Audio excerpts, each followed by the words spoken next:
Oh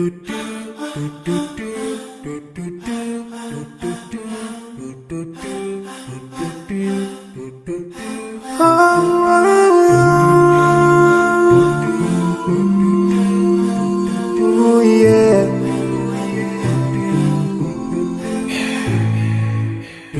I forgive dirimu atas ini dari Assalamualaikum warahmatullahi wabarakatuh. Bagaimana kabar sahabat semuanya? Bertemu lagi dengan channel Rumah Bercerita. Oke, pada kesempatan kali ini kita akan sharing terkait pola asuh keluarga Jepang yang bisa ditiru. Semoga bisa memberikan manfaat dan referensi untuk kita semuanya. Oke, apa saja sih pola asuh keluarga Jepang yang bisa ditiru? Oke, teman-teman, kita mulai. Yang pertama, tentunya banyak hal yang dapat dipelajari dari budaya di negeri Jepang. Salah satunya adalah pola pengasuhan yang biasa dilakukan di negeri Sakura itu. Sudah terkenal bahwa masyarakat di Jepang memiliki etos kerja tinggi, kedisiplinan, dan tata krama yang baik. Tentu saja semua hal tersebut tidak datang begitu saja, melainkan lahir dari hal-hal kecil dalam kehidupan sehari-hari. Salah satunya berasal dari bagaimana seseorang diasuh dan dididik. Nah, tentunya berikut ini ada beberapa hal yang dapat ditiru dari pola asuh ala keluarga Jepang. Oke, teman-teman, saya ingin memberikan tambahan bahwa budaya itu memang lahir, yang di Jepang itu lahir dari risetnya, dari penelitian mereka, dari hal-hal yang ditemukan dalam sehari-hari, sehingga setiap apa yang terjadi, apa yang menjadi masalah itu menjadi catatan bagi mereka gitu. Karena secara agama memang mayoritasnya kan kalau tidak salah nih Shinto gitu ya, agama-agamanya gitu. Oke, yang pertama adalah ibu dekat dengan anak. Di Jepang, hubungan antara ibu dan anak amatlah kuat. Biasanya mereka tidur dalam satu ruangan dan banyak melakukan aktivitas bersama. Bahkan pada zaman dahulu, para ibu di Jepang sering menggendong bayi di punggungnya sambil melakukan pekerjaan rumah. Nah, teman-teman yang mungkin dulu pernah nonton film Oshin gitu ya, kita melihat bagaimana seorang ibu menggendong bayi di punggungnya ketika melakukan pekerjaan, misalnya ke gunung, ke sawah, atau ya di rumah, kegiatan di rumah. Itu sebagai bukti bahwa hubungan mereka sangat dekat dengan anak-anaknya, sehingga kemanapun dia berangkat, putra-putrinya atau anaknya diajak. Yang kedua adalah anak tanggung jawab utama orang tua. Banyak masyarakat Jepang yang berpikir bahwa anak belum boleh dikirim ke taman kanak-kanak sebelum mereka menginjak usia 3 tahun. Orang tua tidak boleh meminta tolong kakek, nenek, atau babysitter untuk mengasuh bayi. Orang tua harus meluangkan waktu untuk merawat anaknya secara langsung, dan hal ini untuk menanamkan nilai bahwa keluarga terdiri dari orang-orang yang akan selalu mendukung dan melindungi. Jadi teman-teman semuanya,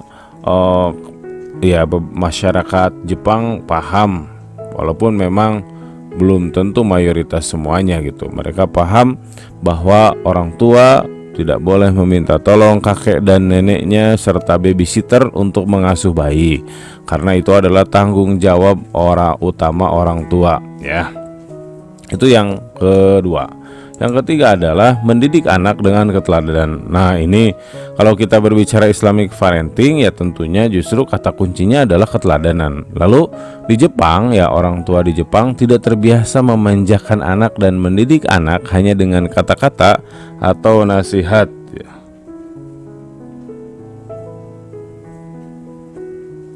ya. Mereka langsung memberi contoh dan menunjukkan bagaimana melakukan hal-hal yang benar. Hal ini dilakukan karena menurut mereka tingkah laku orang tua adalah cerminan bagi sikap anaknya kelak. Jadi orang tua di Jepang tidak terbiasa memanjakan anak dan mendidik anak hanya dengan kata-kata atau nasihat. Mereka langsung memberi contoh dan menunjukkan bagaimana melakukan hal-hal yang benar. Nah ini ya, sahabat semuanya, ayah bunda, usahakan mari bersama-sama dalam prosesnya tentunya kita harus bersinergi, saling berpegangan tangan. Yang berikutnya adalah menghargai perasaan anak. Orang tua di Jepang sangat menghargai dan memperhatikan perasaan serta emosi anak mereka. Anak juga diajari untuk memahami perasaan orang lain.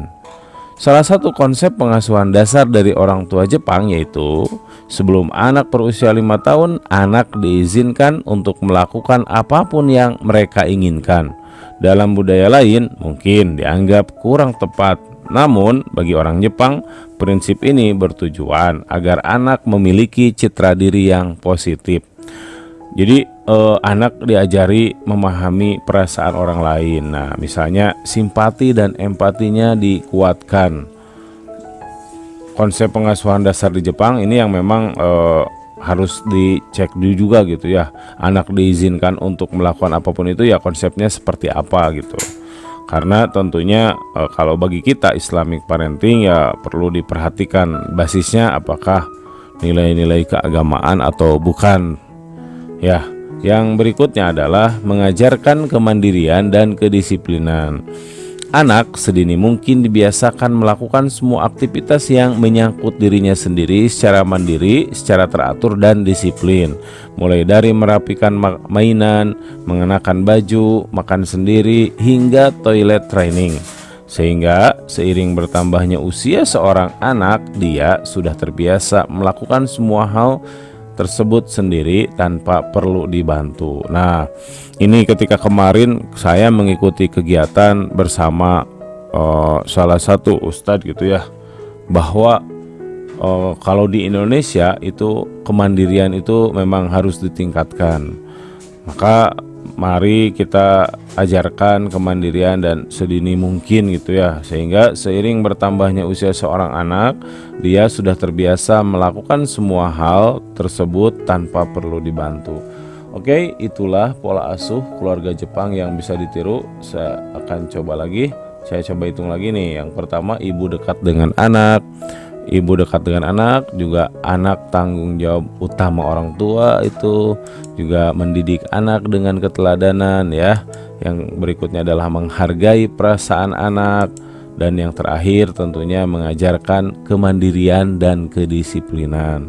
Itu terkait bagaimana pola asuh Jepang yang bisa ditiru. Walaupun perlu diinformasikan juga bahwa hari ini di Jepang mengalami resesi seks, artinya jumlah populasi itu justru semakin berkurang gitu.